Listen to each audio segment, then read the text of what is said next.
I'm Wagenen, and you're watching SableCaught.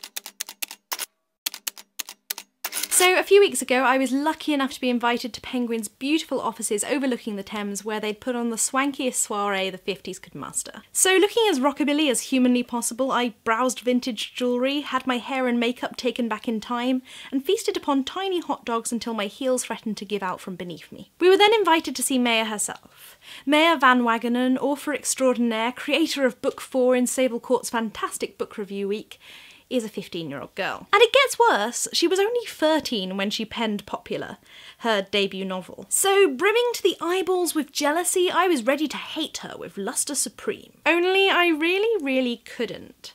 Sitting and listening to her be interviewed by top women's magazine editors, she was so competent, so humble and so funny. And this continued to be what I found when I read her book. When Maya was 13, she'd had years worth of being the social outcast at school. Being popular, as far as she was concerned, was something that happened to other people, and seeking friends and places at the high table was just something people like her didn't do. That is what she thought until she came across Betty Cornell's Guide to Teenage Popularity, published in 1951. Flicking through the antiquated volume, it originally seemed funny, even ludicrous. But then Maya started wondering. She was already on the bottom of the social scale. What more could possibly happen to her if she was to follow Betty's advice? She was sure she couldn't become any less popular.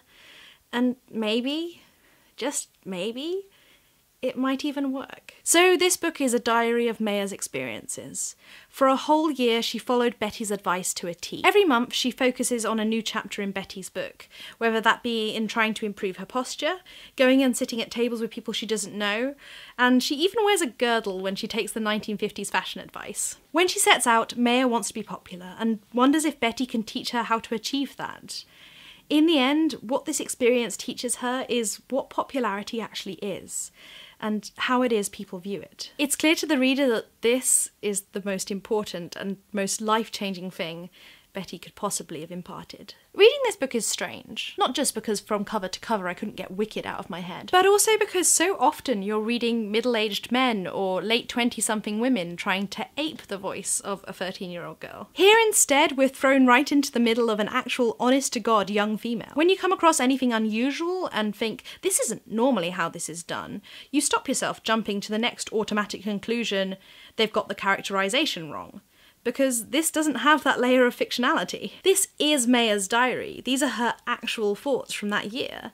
And her voice is genuinely funny and clever and occasionally interspersed with drawings of her own butt. There is some great relief in reading this and finally knowing that adult critics can't levy the charge that this author is giving their teenagers too much wit, intelligence and gravity. This is Maya's story. She tells it in the manner she experienced it. She tells it how she speaks. And she tells it brilliantly. Her reinvention of Betty's Guide to Popularity in the 50s is a really fun read. Although some advice is clearly outdated and watching Maya try to conform to it leads to a fair amount of giggling into your gingham gloves, what you ultimately learn is that people aren't all that different. Betty's book is still of great use to Maya because deep down, a lot of people are still just looking for someone to reach out to them and offer them some kind of kindness. And that's something Maya's book can now pass on to a lot of readers in this century as well. So that's book 4, our second to last book. Tell me what you think of it in the comments down below and tell me what your favourite is so far. Tomorrow I will be publishing the 5th and final video in book review week, and for all you guys, the 5th and final book will finally be revealed. Then it will be competition time. I will see you then. Bye guys.